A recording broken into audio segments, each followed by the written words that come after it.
అదేందో తెలియదు గాని బుధారంకెళ్ళి పోరలకు ఉత్తుత్తగానే బొత్తనొస్తుంటది, కాళ్ళు గుంజుతుంటాయి, జ్వరం వస్తుంటది, ఎక్కలేని తిప్పలన్నీ వాళ్ళకే వస్తుంటాయి.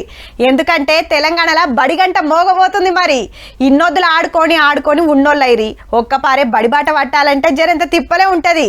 ఇక మమ్మీ డాడీలు పోరలను గొర్ర గొర్ర గుంజుకపోయే సీన్లు బొచ్చడు కానొస్తుంటాయి రేపటి సంది.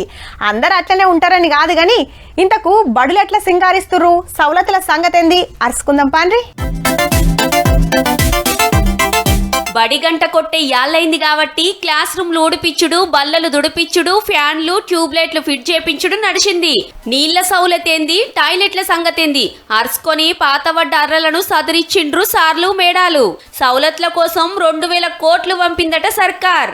పిల్లలు కూర్చుండే తరగతి గదులు అన్ని శుభ్రంగా ఉడిపించి కడిగించి తుడిపించడం జరిగింది. మొత్తం ఫర్నిచర్ కూడా, తర్వాత వాళ్లకు కావాల్సిన దుస్తులు, తర్వాత పుస్తకాలు, నోట్బుక్స్ అవన్నీ కూడా విద్యాశాఖ నుంచి గ్రహించడం జరిగింది. 483 స్కూళ్లలో 124 స్కూల్స్ లో వర్క్స్ కంప్లీట్ కావడం జరిగింది, కంప్లీట్ షేప్ లో. సో మిగతావి కూడా 1-2 డేస్ లో కంప్లీట్ అయిపోతాయి.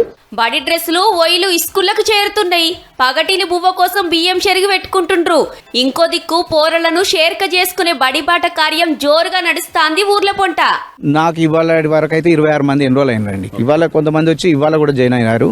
26 మంది మా బడిబాటలో మేమైతే ఇది చాలా సక్సెస్ అనే చెప్పుకుంటున్నాం. కొన్ని స్కూళ్ల తలుపులు కిటికీలు ఇరిగిపోయి 7 దాన్నే ఉన్నది. చాలైనాక గిట్ల సగబెడతారో ఏమో మరి. ఇయాల్టికైతే గింతే. బళ్ళు ఎట్ల చాలైనాయి, ఫస్ట్ నాడు పోరలు ఎట్ల పోయింది రేపు చెప్పుకుందాం తీర్రి.